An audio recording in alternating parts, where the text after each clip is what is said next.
Saudaraku, turnamen Kofo Cup 2024 menghadirkan dua sejarah baru yang menarik perhatian dunia voli, salah satunya melibatkan Megawati Hangestri.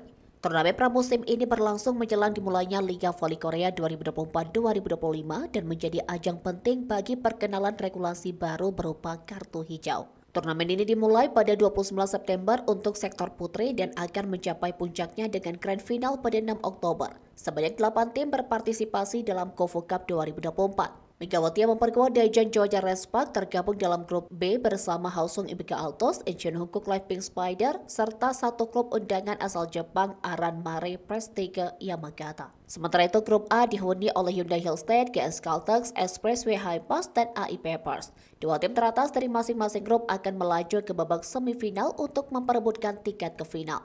Namun hal yang paling menarik dari Kofo Cup 2024 bukan hanya persaingan ketat antar tim, tetapi juga perubahan regulasi yang diperkenalkan oleh Federasi Bola Voli Korea Selatan. Pada edisi kali ini, Kofo memperbolehkan tim-tim yang berpartisipasi untuk menurunkan pemain asing. Suatu hal yang sebelumnya tidak diperbolehkan, sebelumnya turnamen pramusim ini hanya diikuti oleh pemain lokal saja. Dengan regulasi baru ini, tim-tim diharapkan dapat lebih cepat beradaptasi dan membangun chemistry menjelang musim kompetisi yang baru.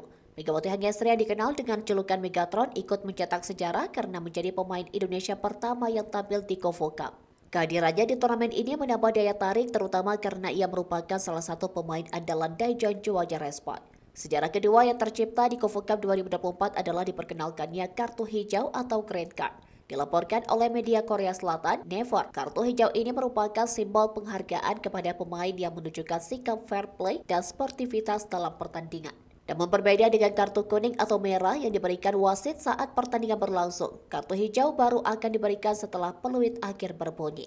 Satu pemain hanya bisa menerima satu kartu hijau dalam satu pertandingan, namun bisa ada lebih dari satu pemain yang mendapatkan kartu tersebut dalam satu laga. Di akhir musim, pemain yang mengumpulkan kartu hijau terbanyak akan mendapatkan penghargaan khusus. Esensi dari kartu hijau tidak hanya terletak pada fair play, tetapi juga membantu mempercepat jalannya pertandingan. Misalnya, ketika seorang pemain mengakui bahwa ia melakukan touch pada net atau block, hal ini akan mengurangi waktu yang biasanya dihabiskan untuk melakukan review challenge. Kartu hijau pertama kali diperkenalkan oleh VIVB pada tahun sebelumnya dan Kofo Cup 2024 akan menjadi ajang uji coba bagi penggunaan kartu ini. Jika dianggap efektif, tidak menutup kemungkinan kartu hijau akan diterapkan dalam kompetisi resmi di masa mendatang. Hingga kini belum ada informasi mengenai hadiah spesifik bagi tim yang pemainnya paling banyak mendapatkan kartu hijau di Kofo Cup 2024. Namun di Volleyball Nation League atau VNL 2023, tim dengan koleksi kartu hijau terbanyak menerima hadiah sebesar $30.000 Amerika Serikat atau sekitar 455 juta rupiah.